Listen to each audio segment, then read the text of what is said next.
Madame la maire, mesdames et messieurs les conseillers de Paris, mesdames et messieurs, le Conseil parisien de la jeunesse a la chance de pouvoir s'exprimer devant vous chaque année afin de rendre compte de son activité.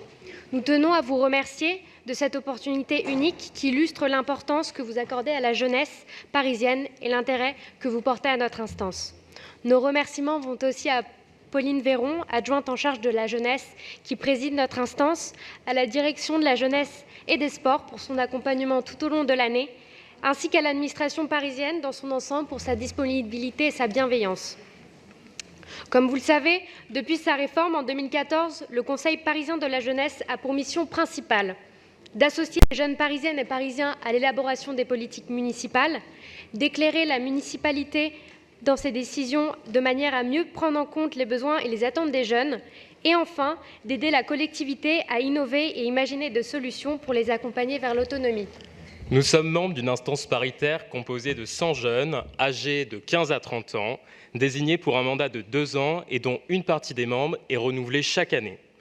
Ainsi, en décembre dernier, 58 nouveaux membres, 31 femmes et 27 hommes, ont été tirés au sort parmi 903 candidats. Le CPJ ressemble à la jeunesse parisienne. Nous venons de la plupart des arrondissements et 20% d'entre nous ne résident pas à Paris, mais y viennent chaque jour.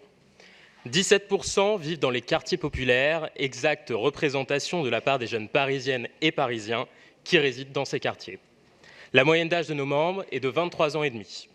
Enfin, comme la plupart des jeunes parisiens, nous sommes majoritairement étudiants et jeunes actifs. Notre promotion pour l'année 2018-2019 a souhaité rendre hommage à Simone Veil et adopter comme nom promotion Simone Veil, je ne suis pas de ceux et de celles qui redoutent l'avenir. Nous retrouvons dans cette citation les valeurs que nous souhaitons incarner au sein de notre instance, telles que la détermination de la jeunesse, l'espoir et la confiance accordée aux jeunes générations.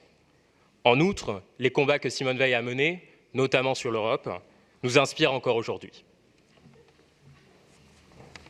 Madame la maire, vous nous avez adressé au début de l'année une lettre de saisine qui fixe le cadre de nos travaux. Cette année encore, les membres du Conseil parisien de la jeunesse ont participé à plus de 100 réunions, rencontres, débats ou cérémonies. Nous sommes ainsi présents au sein de la Commission parisienne du débat public, du Conseil des générations futures et du Comité jeunes de l'ANASEJ. Nous sommes invités à participer à de nombreux jurys, comme celui du concours d'Ecoflow, mais aussi à la commission d'attribution du dispositif Quartier Libre et celle du budget participatif parisien. Nous sommes par ailleurs invités à participer à de nombreux événements tels que le festival Expresso, organisé par l'association GEDANC, ou le séminaire du comité interministériel de la jeunesse, organisé par les associations membres du CNAGEP. Ces événements nous permettent de rencontrer et d'échanger avec d'autres jeunes engagés et d'apporter de la visibilité à notre instance. Nous tenons à remercier les élus rencontrés cette année dans le cadre de nos travaux.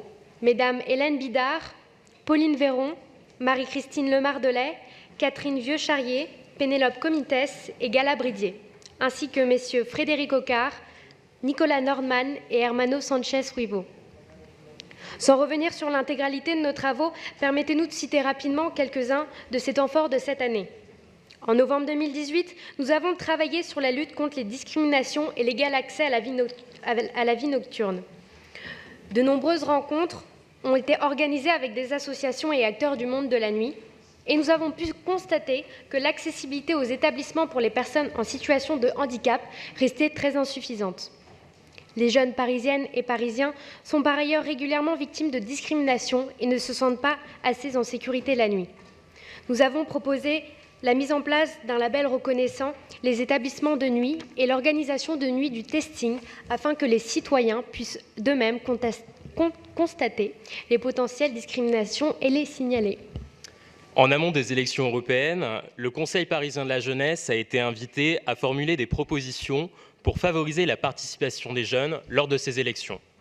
Pour intéresser davantage les jeunes parisiennes et parisiens aux questions européennes, nous avons proposé que la ville développe une communication novatrice, inclusive et participative, qu'elle permette à la jeunesse de maîtriser les enjeux et les institutions européennes et qu'elle fasse de la fête de l'Europe un temps ludique et pédagogique. Le Conseil parisien de la jeunesse a aussi été amené à formuler des recommandations sur la communication, sur les dispositifs et équipements de la ville de Paris dédiés aux jeunes parisiennes et parisiens. Avec cette saisine, nous avons pu constater que de nombreux dispositifs manquent de notoriété et de visibilité. Nous avons appris que la mise en œuvre d'une communication ciblée à destination des jeunes était difficile. Nous pensons néanmoins qu'il est nécessaire de mettre en œuvre des campagnes sur les réseaux sociaux et dans les médias s'adressant aux jeunes, de créer une page dédiée à la jeunesse sur paris.fr et de davantage mettre en valeur les bons plans proposés par la ville aux jeunes. Le Conseil parisien de la jeunesse a également été saisi afin de formuler des recommandations pour améliorer l'accueil des nouveaux étudiants à Paris. Notre rencontre avec Marie-Christine Lemardelet nous a permis d'appréhender les nombreuses difficultés rencontrées par les étudiants parisiens. Précarité, insuffisance du nombre de logements étudiants, risque d'isolement, méconnaissance des divers dispositifs qui leur sont dédiés. Pour faire de Paris une ville campus, il nous a semblé important que les nouveaux étudiants puissent s'approprier leur nouveau cadre de vie et que la ville puisse soutenir les étudiants confrontés à la précarité. Enfin, le Conseil parisien de la jeunesse a la possibilité de présenter chaque année un vœu au Conseil de Paris par l'intermédiaire de Pauline Véron. Notre promotion souhaite aborder la question de l'écologie et du développement durable, et plus particulièrement de la végétalisation de la ville et de la protection de la biodiversité. Il nous a semblé pertinent de nous saisir de ce sujet qui préoccupe les générations futures, et il est important de faire de Paris une ville exemplaire et pionnière en la matière, et nous espérons modestement y contribuer.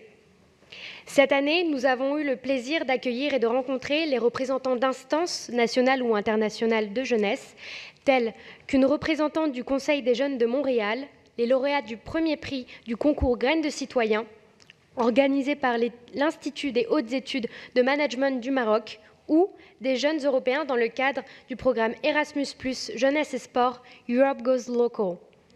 Ces rencontres sont enrichissantes et nous espérons pouvoir continuer à tisser des liens internationaux avec d'autres instances de jeunesse. Le rapport d'activité qui vous a été remis retrace l'ensemble des travaux pour cette année écoulée. D'ici la fin de la mandature, le Conseil parisien de la jeunesse engagera de nouveaux travaux inscrits dans sa lettre de saisine. Le handisport et l'inclusion des personnes en situation de handicap par le sport en lien avec les Jeux olympiques et paralympiques de 2024, le lien intergénérationnel dans le cadre du schéma Seniors à Paris et la réflexion sur le lien armée-nation. Nous sommes impatients d'y prendre part et nous remercions les élus du temps qu'ils pourront nous accorder. Pour conclure notre intervention, nous avons souhaité réfléchir au fonctionnement de notre instance et formuler des propositions pour l'améliorer. Réformé en 2014 à votre demande, le Conseil parisien de la jeunesse dans sa forme actuelle aura donc connu une mandature complète. Nous souhaitons qu'une évaluation soit réalisée afin d'analyser son fonctionnement et son impact. Voir aboutir nos recommandations est une fierté et une satisfaction pour nous. Bien conscients que ces réalisations ne dépendent pas uniquement de nous, nous souhaiterions cependant qu'un retour nous soit fait dès lors qu'elles sont mises en œuvre ou qu'elles puissent être identifiables comme étant issues des recommandations du Conseil parisien de la jeunesse. Prenons par exemple l'utilisation des nudges, tels que les cendriers de sondage présents dans notre recommandation sur la propreté et le tri à Paris, à la création du Central Park sous la précédente mandature, à la campagne contre le harcèlement de rue issue de l'un de vos vœux adopté par votre instance en 2014. Outre la notoriété que cela apporterait au Conseil parisien de la jeunesse auprès des Parisiennes et Parisiens, cela permettrait de montrer l'utilité d'associer les jeunes à l'élaboration des politiques publiques municipales et donc de motiver plus de jeunes à s'engager dans les instances participatives de la ville. Nous souhaitons également être davantage associés au suivi et à la mise en œuvre de nos recommandations.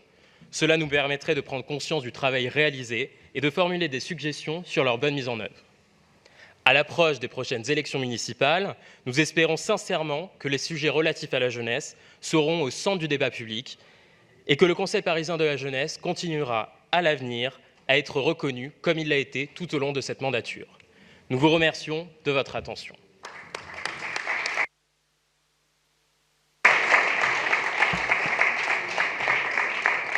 Merci beaucoup pour ce tour d'horizon.